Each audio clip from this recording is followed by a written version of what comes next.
അസ്സലാമു അലൈക്കും വറഹ്മത്തുള്ളാഹി തആല വബറകാതുഹു. പുതിയ ഒരു വീഡിയോയിലേക്ക് എല്ലാവർക്കും സ്വാഗതം. അപ്പോൾ നമ്മളിപ്പോൾ അറബിക് അക്ഷരമാല പഠിച്ചുകൊണ്ടിരിക്കുകയാണ് അല്ലേ. കഴിഞ്ഞ 1-2 ക്ലാസ് അതുമായി ബന്ധപ്പെട്ട് നമ്മൾ കഴിഞ്ഞു.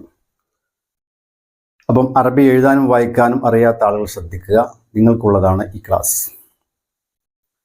ആർക്കും പങ്കെടുക്കാം. ഇതങ്ങനെ ഒരു പ്രത്യേക ഒരു വിഭാഗത്തിൻ്റെ അല്ലെങ്കിൽ ഒരു മതവിഭാഗത്തിൻ്റെ ഭാഷയെ കണക്കാക്കേണ്ടതില്ല, ആർക്കും പഠിക്കാം കേട്ടോ, പങ്കെടുക്കാം. അറബി എഴുതാനും വായിക്കാനും പഠിക്കണമെന്ന് ആഗ്രഹിക്കുന്ന ആളുകൾക്കൊക്കെ ഇതിൽ പങ്കെടുക്കാം. അപ്പോൾ ഞാനിവിടെ ഒന്നുകൂടി റിപ്പീറ്റ് ചെയ്ത് നമ്മൾ പഠിച്ച അക്ഷരങ്ങൾ ഇവിടെ എഴുതി വെച്ചിട്ടുണ്ട്, ഞാൻ വായിച്ചു തരാം. അ, ഇ, ഉ, എ. ഇപ്പോൾ സിമ്പിൾ, ഒരു വര എടുക്കുക, മുകളിൽ വര. അ, ഇ, ഉ, എ. ബ, ബി, ബു, ബ്. ബാക്കി എത്ര പുള്ളി ഉണ്ട് നമുക്കറിയാം, ഒരു പുള്ളി. ബ, ബി, ബു, എല്ലാത്തിനും ഓരോ പുള്ളി കേട്ടോ. ബ മുകളിൽ, താഴെ, മുകളിൽ ഇങ്ങനെ വരച്ചു കൊടുക്കാം. പിന്നെ ത, തി, തു, ത്. മലയാളത്തിലുണ്ട്, വളരെ സിമ്പിളാണ്, മലയാളത്തിൽ നിങ്ങൾ ശ്രദ്ധിച്ചാൽ മതി. അടുത്ത സ. ഈ സ എന്ന അക്ഷരത്തിന് മലയാളത്തിൽ എഴുതാൻ കഴിയില്ല. കാരണം എന്താണ്? അത് തുല്യമായ അക്ഷരം മലയാളത്തിൽ ഇല്ല, അതുകൊണ്ട് എഴുതാൻ കഴിയില്ല, ഉച്ചരിക്കാൻ മാത്രമേ കഴിയൂ. അപ്പോൾ നിങ്ങൾ ഉച്ചരിക്കുന്നത് കേട്ട് മനസ്സിലാക്കുക. സ, സ എന്നെങ്ങനെ ഉച്ചരിക്കേണ്ടത്? സ എന്ന് ഉച്ചരിക്കേണ്ടത് നമ്മുടെ ഈ നാവിനെ മുൻപല്ലിലേക്ക് കൊണ്ടുവരണം. അങ്ങനെ മുൻപല്ല് തട്ടിച്ചിട്ടാണ് സ ഉച്ചരിക്കുക.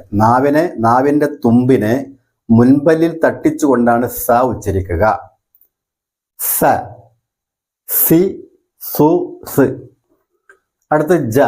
ജാക്കൊരു പുള്ളി ഉണ്ട് കേട്ടോ, ശ്രദ്ധിക്കുക. ജ, ജി, ജു, ജി.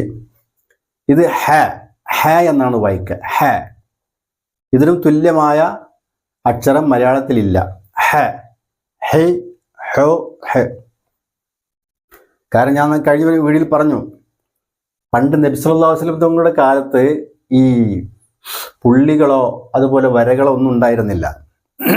അന്നവർ ഖുർആൻ അവർക്ക് ഓതാൻ പ്രയാസമില്ലായിരുന്നു. കാരണം അവർ അറബി മാതൃഭാഷയെ സംസാരിക്കുന്ന ആളുകളായിരുന്നു. അവർക്കതില്ലെങ്കിലും എന്തില്ല, വായിക്കാൻ കഴിയും. പിന്നീട് അറബികളല്ലാത്ത ആളുകൾ, നമ്മളെപ്പോലെയുള്ള ആളുകൾ ഇസ്ലാമിലേക്ക് കടന്നു വരികയും ഖുർആൻ ഓതാൻ അവർക്ക് പ്രയാസമാകുകയും ചെയ്തു, ഈ വള്ളി പുള്ളിയൊന്നും ഇല്ലാതെ. അപ്പം അതിനുശേഷം കണ്ടുപിടിച്ചൊരു മാർഗമാണ് ഈ വള്ളികളും പുള്ളികളുമൊക്കെ, ഫതഹ്, കസ്ർ, അതുപോലെ പുള്ളികളൊക്കെ. മനസ്സിലായില്ലേ? അത് നബിൻ്റെയും സഹാബത്തിൻ്റെയും കാലശേഷമാണ് അത് കണ്ടുപിടിക്കപ്പെട്ടത്. അത് ആര് എന്നുള്ളതൊക്കെ വേണമെങ്കിൽ ഇൻഷാ അല്ലാഹ് ഞാൻ മറ്റൊരു വീഡിയോയിൽ പറഞ്ഞു തരാം. അപ്പോൾ ഒന്നുകൂടി ശ്രദ്ധിക്കുക. മനസ്സിലായില്ലേ? ആ, ഇ, ഉ, എ. ബ, ബി, ബു, ബ്. ത, തി, തു, ത്. സ, സി, സു, സ്. ജ, ജി, ജു, ജി. ഹ, ഹെ, ഹോ, ഹ്. ഇപ്പം എത്ര അക്ഷരമായി? 1, 2, 3, 4, 5, 6 അക്ഷരമായി. മൊത്തം 28 അക്ഷരമാണ് അറബിയിലുള്ളത്. നിങ്ങൾക്കറിയാമല്ലോ, ഞാൻ പറഞ്ഞിട്ടുണ്ട്. അതിൽ നമ്മൾ 6 പഠിച്ചു. ഇൻഷാ അല്ലാഹ് ബാക്കിയുള്ള 22 അക്ഷരം നമുക്ക് അടുത്ത ക്ലാസ്സുകളിലൂടെ പഠിക്കാം. മനസ്സിലായില്ലേ? അപ്പോൾ ഇൻഷാ അല്ലാഹ് മറ്റൊരു വീഡിയോയുമായിട്ട് നമുക്ക് വീണ്ടും കാണാം. എല്ലാവർക്കും നമസ്കാരം. അസ്സലാമു അലൈക്കും വറഹ്മത്തുള്ളാഹി.